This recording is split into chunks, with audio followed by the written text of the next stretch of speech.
नमस्कार दोस्तों, मेरे YouTube चैनल पे आप सभी का बहुत बहुत स्वागत है। आप सभी को शारदीय नवरात्रि की बहुत बहुत शुभकामनाएं। तो नवरात्रि आने वाली है, तो उससे पहले पूजा की सारी सामग्री एकत्रित कर लीजिए ताकि पूजा में कोई भी चीज़ें आपकी भूले ना। तो सबसे पहले देखिए, अगर आप विस्तार से पूजा कर रहे हैं, 9 दिन तक आप माता की चौकी बैठा रहे हैं, तो थोड़ा सा जो भी आपसे फूलों का डेकोरेशन वगैरह बने वो कर लीजिए। उसके बाद 2 चौकी ले लीजिए, 2-3 जितना ज़्यादा आप देखिए सामान है उसके हिसाब से आप चौकी ले लीजिए। उसके बाद इस पर बिछाने के लिए आप लाल कपड़ा ले लीजिए। तो आपको लाल ही लीजिएगा क्योंकि माता रानी को लाल चीज़ें बहुत ही ज़्यादा प्रिय होती हैं। तो इस तरह से लाल कपड़ा हम ले लेंगे। तो लाल कपड़े को आप 2 ले लीजिए, 3 ले लीजिए, क्योंकि आप जितनी चौकियाँ लेंगी उसके हिसाब से।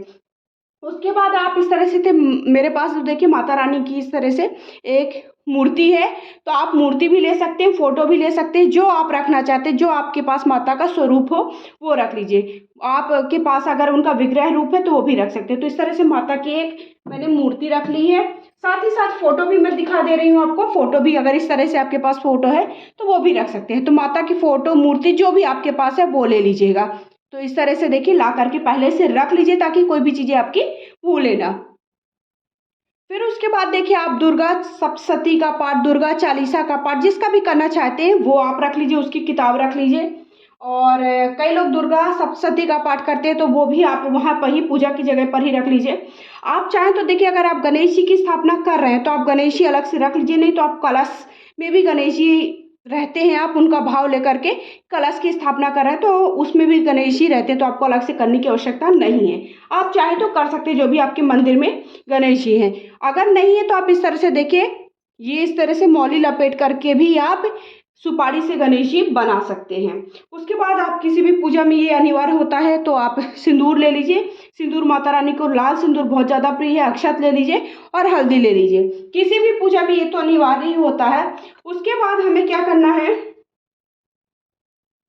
उसके बाद मैंने एक और चौकी देखी रखी है। तो इस चौकी पर भी आप माता रानी को अलग से विराजित कर सकते हैं। बड़ी चौकी के ऊपर छोटी चौकी रखकर भी माता रानी को आप विराजित कर सकते हैं। उसके बाद हमें कलश की स्थापना करना है। तो कलश की स्थापना के लिए चाहे तो आप इस तरह से पीतल या तांबे का कलश ले लीजिए, या फिर मिट्टी का भी कलश ले सकते हो। वैसे मिट्टी का कलश बनाना ज़्यादा इसमें आवश्यक रहता है और शुभ माना जाता है। तो आप मिट्टी का कलश इस तरह से बड़ा सा भी ला सकते हैं। देखिए, घड़ा बड़ा सा लाइए, छोटा सा लाइए, जैसे आपकी सामर्थ्य है, जैसा आप रखना चाहें। तो मैं छोटा सा ये मिट्टी का घड़ा लेकर के आई हूँ। इस पर आप कलश की स्थापना कर लीजिए। कलश की स्थापना के लिए मैंने 1 लोटा जल ले लिया अलग से, तो वो ले लीजिए आप। उसके बाद हमें दीपक प्रज्वलित करने के लिए देखिए, इस तरह से मैंने 2-3 दीपक ले लिए हैं। और अखंड ज्योत अगर आप जलाने वाले हैं तो अखंड ज्योत भी रख लीजिए। तो इस तरह से देखिए, आप बड़ा सा दीपक मिट्टी का भी रख सकते हैं, उस पर भी आप इसके ऊपर दिया जलाकर रख सकते हैं। आप अखंड ज्योत जला रहे हैं तो ये इस तरह से आप अखंड ज्योत भी रख लीजिए। तो आप 3-4 चीज़ें अलग से रख लीजिए जिसमें आप दीपक प्रज्वलित करना चाहते हैं। अगर आप 1 दिन की पूजा कर रहे हैं तो आप छोटा सा दीपक भी जला सकते हैं, लेकिन अगर आपने अखंड ज्योत जलाई है तो आपको थोड़ा बड़ी ही रखनी है और ध्यान रखना है कि दीपक कब कैसे बुझना नहीं चाहिए। फिर कलश की स्थापना के लिए देखिए, हमें इस तरह से एक ये सुपारी, हल्दी की गांठ, 1 का सिक्का, थोड़ा सा अक्षत और 1 पुष्प, इससे हम क्या करेंगे, कलश की स्थापना करेंगे। तो ये कलश की स्थापना के लिए रख लीजिए आप। उसके बाद कलश की स्थापना के लिए देखिए, मैंने इस तरह से अशोक के पत्ते रखे हैं और आम के पत्ते भी रखे हैं। तो आप आम के पत्ते से भी पंचपल्ला बना सकते हैं, या फिर आप अशोक के पत्ते से बना सकते हैं। फिर उसके बाद दुर्वा ले ली है और फूल ले लिए हैं। तो आपकी सामर्थ्य, आपकी मतलब जो आपको आसानी से मिल जाती है, आप उससे आप कलश की स्थापना कर लीजिएगा। तो ये हो गया। उसके बाद फूल ले लीजिए। फूल माता रानी को लाल पुष्प चढ़ते हैं, गुड़हल का और गुलाब का। तो मुझे तो नहीं मिला, लेकिन मैं आप सबको बोलूँगी कि आप लाल पुष्प उन्हें ज़रूर चढ़ाई माता रानी को। तो लाल पुष्प ले लीजिए, फूलों की माला ले लिया है और 1 पान का पत्ता ले लीजिए। पान का पत्ता भी मेरा बहुत दिनों का हो गया है, मुझे मिला नहीं अभी। तो इस तरह से आप फूल आपको ले लेने हैं। फूल में आप गुड़हल का लाल पुष्प जरूर ले लीजिएगा, गुलाब का भी चढ़ा सकते हैं। फूलों की 1 माला ले लीजिएगा। फिर उसके बाद देखिए, मैंने कुछ गोमती चक्र रख लिए हैं और इस तरह से कौड़ी रख ली है और ये कमलगट्टे के बीज रख लिए। तो ये भी आप पूजा में माता रानी को चढ़ा सकते हैं, दुर्गा माता को, और नहीं है तो आप इसे स्किप भी कर सकते हैं, ये आपके ऊपर है। फिर उसके बाद देखिए कपूर ले लीजिए, जो कि आपको आरती के लिए भी आवश्यकता होगी। साथ ही साथ आप हवन करेंगे तो हवन करने के लिए भी आपको कपूर आवश्यक है, तो कपूर ले लीजिए। इसके बाद मैंने ये लोबान ले लिया है। लोबान भी आप पूजा में जरूर मतलब जलाइएगा सुबह शाम, बहुत ही शुभ माना जाता है कि जो भी निगेटिव एनर्जी है वो दूर हो जाती है। उसके बाद मैंने घी की बत्तियां कुछ बना करके रख ली, वो ले लीजिए। आप चाहें तो घी का या तेल का, जिसका दीपक जलाना चाहते हैं आप वो ले लीजिए। घी तेल थोड़ा ज़्यादा मात्रा में ले लीजिए। फिर उसके बाद अगर आप देखिए पंच पल्लव के ऊपर इस तरह से अक्षत रखना चाहते हो तो अक्षत ले लिए। अक्षत टूटे हुए ना हो, इस बात का ध्यान रखें। और अगर आप नारियल से अगर आप कलश बना रहे हैं तो नारियल का कलश बनाना ज़्यादा शुभ होता है। जब आप नवरात्रि में 9 दिन तक कलश रखते हैं तो इस तरह से हमें जटा वाला नारियल ले लेना है, जो कि पानी वाला होना चाहिए, इस बात का ध्यान रखें। साथ ही साथ इस तरह से मैंने देखिए ये चंदन ले लिया है और हल्दी थोड़ा सा ले ली है, ये मैंने अलग से डिब्बी में रखी हुई है। इत्र ले लीजिए। माता रानी को इत्र के बिना देखिए पूजा अधूरी ही मानी जाती है, तो इत्र जरूर चढ़ाइएगा। उसके साथ साथ मैंने धूप ले लिया है, ये ले लीजिए थोड़ा ज़्यादा मात्रा में, क्योंकि 9 दिन आप पूजा करने वाले तो थोड़ा ज़्यादा मात्रा में हर चीज़ रख लीजिए। उसके बाद किसी भी पूजा में ये बहुत ही अनिवार्य होता है, इसके बिना पूजा शुरू ही नहीं हो सकती है, तो ये ज़रूर पहले ही ध्यान से रख लीजिएगा, क्योंकि ये बहुत होता है कि हम पूजा के समय पर ये सारी सामग्री भूल जाते हैं। और इस तरह से मैंने हल्दी की कुछ गांठें ले ली हैं, तो हल्दी की गांठ, सुपारी की गांठ वो अलग से ले लीजिए। उसके बाद ये देखिए मिश्री मैंने लिया है। वैसे बतासा इसमें पूजा में मिश्री, अगर आपको बतासा नहीं मिलता तो आप मिश्री पूजा में रख सकते हैं, दोनों चीज़ों का भोग माता रानी को लगा सकते हैं। तो मुझे बतासा नहीं मिला है तो मैंने मिश्री का भोग लगाने के लिए रखा है।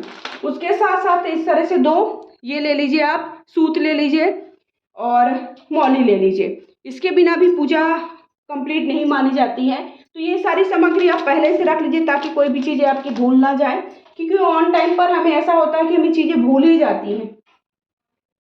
तो ये सारी सामग्री हो गई। फिर उसके बाद देखिए घी, पूजा में मैंने बोला अगर घी का दीपक आप जला रहे हैं तो घी रख लीजिए, तेल का दीपक जला रहे हैं तो तेल रख लीजिए। घंटी किसी भी पूजा में ज़रूरी होती है।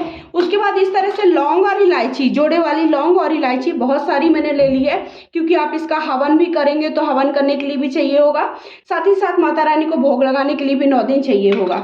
उसके बाद मैंने देखिए सूखे मेवे का भोग लगाने के लिए और एक बतासा मैंने रखा हुआ है। तो ये हो गया भोग के लिए आपके भोग। साथ ही साथ आप अष्टमी के दिन, नवमी के दिन अलग अलग माता रानी को घर पर भी भोग बना करके चढ़ा सकते हो। उसके बाद जो भी आपको मौसमी फल मिल जाए वो फल रख लीजिए पूजा में चढ़ाने के लिए। उसके बाद हमें हवन करने के लिए देखिए हवन कुंडी ले लीजिए, आप मिट्टी का भी ले सकते हैं, इस तरह से ले सकते हैं। और इस तरह से गाय का उपला ले लीजिए और ये लकड़ी ले लीजिए, वो हवन करने के लिए हो जाएगा। उसके बाद हमें देखिए मैंने लड्डू का भोग लगाने के लिए भी रखा है, लड्डू का भी भोग लगा सकते हैं। जो भी आपको देखिए भोग में मिठाई, लड्डू जो भी आपको हो जाए वो आप रख लीजिए, ऐसा नहीं है कि यही रखना है आपको। उसके बाद हमें देखिए सुहाग की सामग्री माता रानी को बहुत ही ज़रूरी है, जितना ज़्यादा हो सके वो श्रृंगार की सामग्री रख लीजिए। तो मैंने देखिए मेहंदी रखी है और नेल पॉलिश है, बिंदी है, चूड़ी है, साथ ही साथ चुनरी है, बड़ी वाली चुनरी भी आप चढ़ा सकते हैं, सिंदूर है। ये सारी सामग्री सुहाग की जरूर चढ़ाइएगा। अगर आप पहले दिन नहीं चढ़ा पाते हैं तो आप अष्टमी के दिन भी चढ़ा सकते हैं, अष्टमी के दिन भी आप उसे रख सकते हैं। उसके बाद देखिए इस तरह से मैंने माता रानी को चढ़ाने के लिए चुनरी लाई है, 2 चुनरी है, तो आप जो भी आप हो सके 2-3 जितनी माता रानी को चढ़ाने के लिए चुनरी अवश्य ले आइएगा, वो भी पूजा में बहुत ही ज़्यादा ज़रूरी होती है। उसके बाद हमें इस तरह से देखिए मैंने कुछ मिट्टी ली है। अगर आप ज्वारे उगा रहे हैं तो ज्वारे उगाने के लिए मैंने मिट्टी ली है, तो मिट्टी ले लीजिए। अब मैं आपको बता दूंगी, देखिए इस तरह से आप सुहाग का पूड़ा होता है वो भी चढ़ा सकते हैं, अगर आप सुहाग की सामग्री अलग से नहीं ला रहे हैं तो।